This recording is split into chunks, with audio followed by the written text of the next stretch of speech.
Buti walang hantik ha. Ha? Buti walang hantik. Oh, wala nang paglagyan.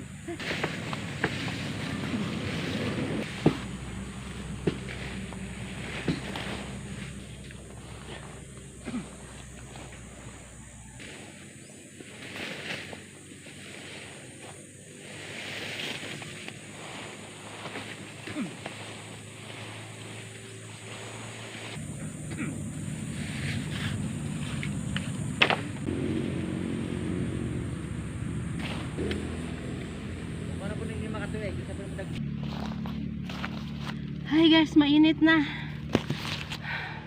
Mainit, kaya pahinga muna. Si kuya nadudoon pa rin. Okay. Dami na namin. Yan. Ayan. Ito pa lang ang nalinis ko. Yan, tapos hahakutin pa namin yan doon sa bahay. Andito lang kami sa malapit sa bahay sa may tabi ng kalsada. Yan. Dito lang. Kuya, baba na kayo, mainit. Sus, oh. Oh. Hindi ka na makababa.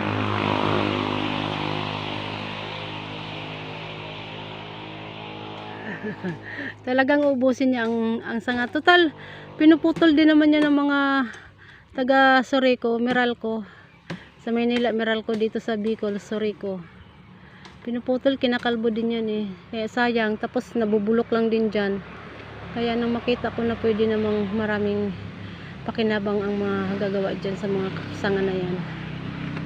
Kaya yan, pinaputol ko na lang kay kuya. Kuya, dahan-dahan sa tinutungtungan mo.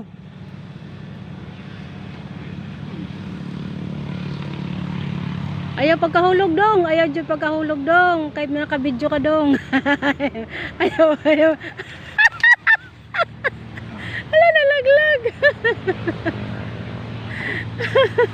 Nalaglag si kuya. Ay, Diyos. Okay guys, maglilinis na ako ng kahoy.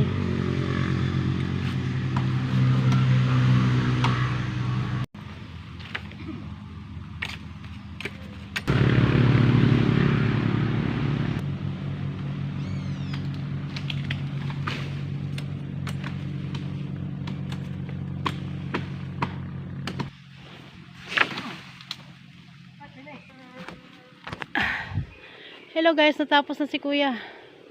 Nasaan na si kuya? Ayun si kuya. Tapos niya na naubos niya na yung mga sanga doon sa taas. Inubos niya na. Inubos na ni kuya. Yan guys. Yan. Inubos na ni kuya ang mga sanga. Tapos yan, linisin namin mamaya. Mainit na kuya, pahinga na. Kasi so hot. Grabe ang init guys. Sobrang init. Yan guys, hahawanan ko yan. Alisan ko ng mga dahon. Yan, hihilain ko pa yung mga yun oh. Kasi meron na akong natapos oh. Tapos yun. Yan, pinampuputol ni kuya ang mga sanga. Kasi gagamitin namin doon sa bahay yan. Gagawa kami ng maliit na tindahan. Pwede yan sa anuhan, yung kapitan ng anahaw o pawid. Yan. Tapos balatan, patuyuin, saka gagawa ko ano man ang magagawa ni kuya. Basta maraming kahoy, maraming magagawa. Okay guys, tuloy na ang paghawa namin ni kuya ng mga kahoy. Inalisan niya na ng mga sanga-sanga. Tapos mamaya babalatan namin to. Tapos hahakutin namin sa punta sa bahay. Kasi gagawin yung iba, gagawin daw namin ng katsaw. Sa mga nakakaintindi ng katsaw. Gagawin daw yung katsaw. Tapos yung iba, maraming magagawa niyan. Mga banggirahan ng kusina. Pwede mong magamit sa kusina. Gagawa ka ng banggirahan.